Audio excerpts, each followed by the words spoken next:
Hello and welcome to the next part of our journey through 12th Night, Act 2, Scene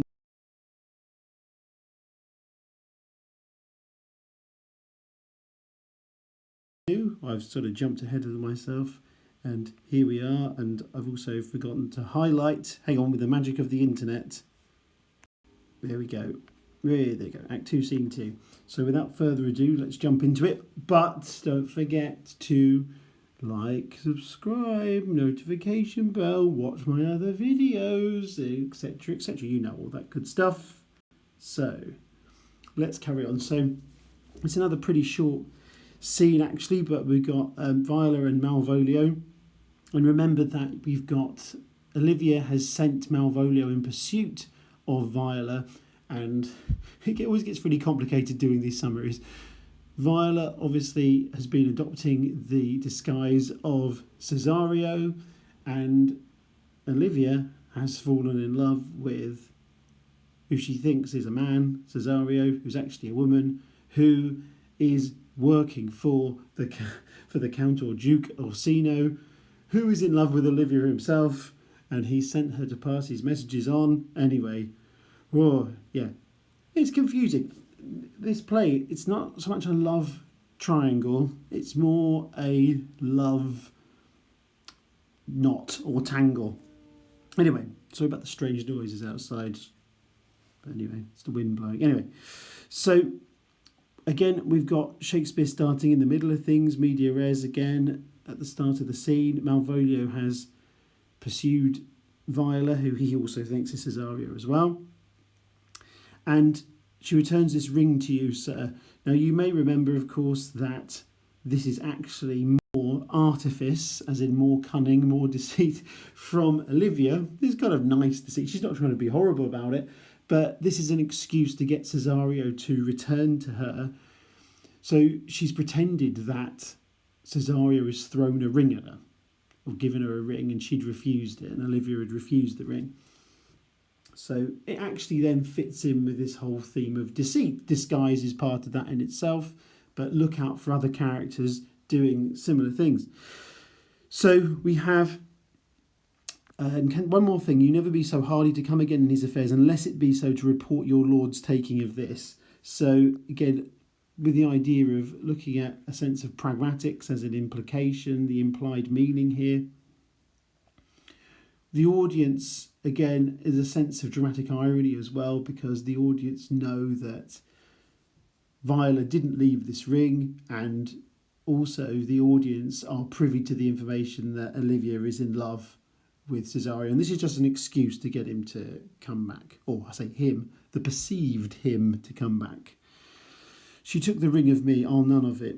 Come, so you peevishly threw it to her, and her will is that it should be so returned. So this is all artificial. This is a completely artificial scenario.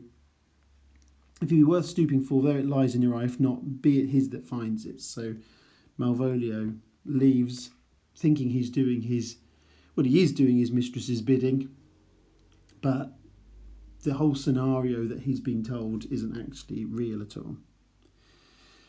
It's very performative, and so that's another theme of the play as well, isn't it? We've talked about that in the past.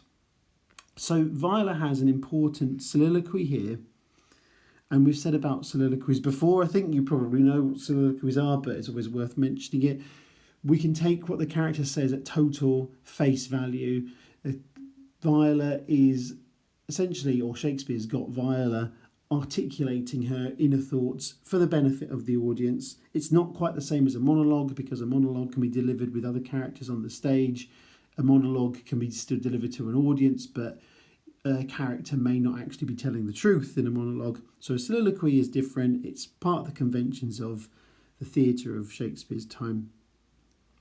And we have a nice bit of personification here with fortune forbid my outside hand have not charmed her. So the idea of fortune, as in like lady luck, that's still a phrase you may hear. I often say these things and people go, oh, I've never heard of that before, but lady luck as an embodiment of luck, basically. So you also have, this is another technique again, which you'll know the word, but this is a bit of a strange one. you can cite this as an example of apostrophe, but it's not apostrophe in the sense of what I always refer to as the hovering tadpole, which is the normal apostrophe that everybody knows. And the hovering tadpole I've always thought would make a great name for a pub, actually. But anyway, in terms of what apostrophe is in this case, it's a different form of, it's the same word. I can't do anything about that, I'm sorry. But it's when a character invokes God or gods, or in this case, the embodiment of something, like the embodiment, the spirit of something, and you invoke it, particularly in this kind of speech, actually. So, yeah, it's the same spelling as apostrophe, the normal one you know. It's just one of those weird little quirks. There is a good reason for it, but I'm not going to go off on that right now, so we will leave it there. Then you've got Viola's self-realisation of she loves me, sure. She actually realises that Olivia has fallen in love with her as well. I love the word churlish. It's a word that's archaic now, but means rude, effectively. Why he sent her, none of my Lord's rings, why he sent her none. So, obviously, Viola is, Shakespeare's also making this clear to the audience what's happened as well. In case you missed it, in case in Shakespeare's time people would mill about, particularly in the cheaper area of it, the groundlings where they could just walk around and stuff. So they might have gone off to get some nuts or gone and had a chat with a friend or something. So Shakespeare actually does make it clear that, just to make sure that you listen to this soliloquy, this is an important bit, it's an important character saying important things, and just to make it clear, like, the ring wasn't given to Olivia by Viola as Cesario. Right, so this is clear. So it does help re-emphasise that. But in terms of the character, significant line here for us, if you're looking at the theme of identity, I am the man.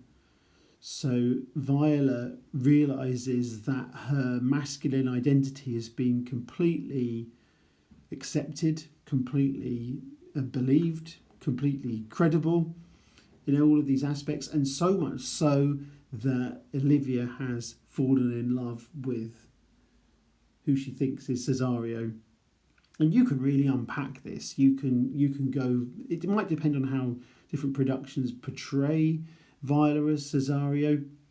So you can read this into lots of different ways. You can say that the reason Olivia has fallen in love with Cesario is because Cesario is actually a woman, and that's why she's fallen in love with him. You can have a reading of it like that completely.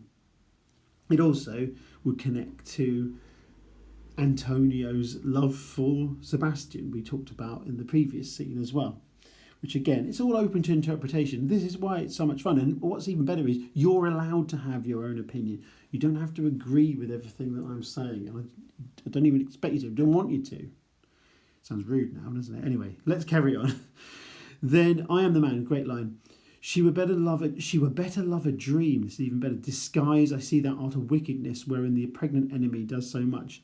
And of course, what's this another example of? Rhetorical question time. No, it's not a rhetorical question. That's me doing a rhetorical question. Stop confusing the listener. This is another example of apostrophe. So disguise, I see thou art a wickedness. So again, Viola is invoking the spirit of disguise here. It's another example of apostrophe. Wherein the pregnant enemy does much. So there is a real sense of wisdom here in this soliloquy as well.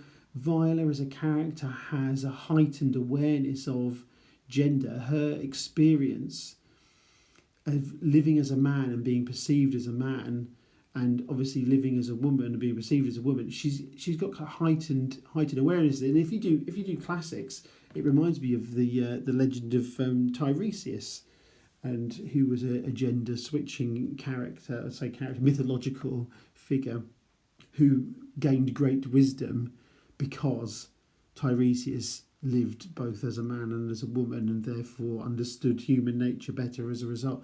So I think there may be a link to that. I no evidence for it, but it just reminds me of that particular myth.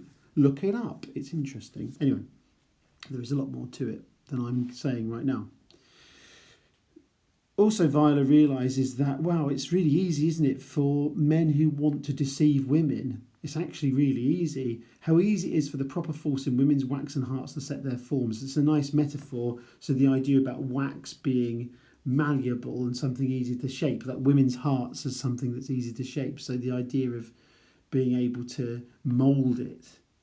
So the proper force, so Cesario, so now imagine if I was a man with wicked intent, I could easily deceive a woman like this. So it's just really, really surprising there. But such we are made of such we be. How will this fadge? It always gets a laugh, that word there as well. But yeah, there may be some sexual connotations to it. But normally it is how is this going to work out? Shakespeare has Viola offer the summary of the situation. My master loves her dearly, and I, poor monster, fond as much on him, and she mistaken seems to dote on me. I think sometimes when I had students write essays about this, I think they take that line maybe a bit too literally, as seeing herself as a kind of, I don't know, almost as a freak. I don't want to use that word, but in this case, that's how I've seen people write about it like that. I don't see it like that. I don't think it's being used as the same way. I think it's more a reference to she's in this very liminal space, neither quite male or female, and she's in this unusual situation where she's in love with someone who's in love with someone else, and this love is crossing over gender boundaries. And in the society that Shakespeare's writing this play, this isn't conventional kind of relationships, but of course it would actually be reflecting real people and real emotions, because those things don't change over hundreds of years, like when I was talking about Antonio in the last scene as well. So again, you can explore and expand all of this as well. What will become of this? As I am man, my state is desperate for my master's love. As I am woman, now, alas, the door, isn't it? She may as well love a dream. And I've now lost where that is. It's there. She would better love a dream. So that's another metaphor. So the idea, what fifth sigh shall poor Olivia breathe? She's saying she's going to be wasting her time sighing in love over me, because I'm basically, there's that poor Olivia is in love with just an idea, and the idea that she's in love with is in reality a woman in love with Orsino. Then Shakespeare rounds it off with a rhyming couplet, as he always will, with the soliloquy. Oh time, look at that.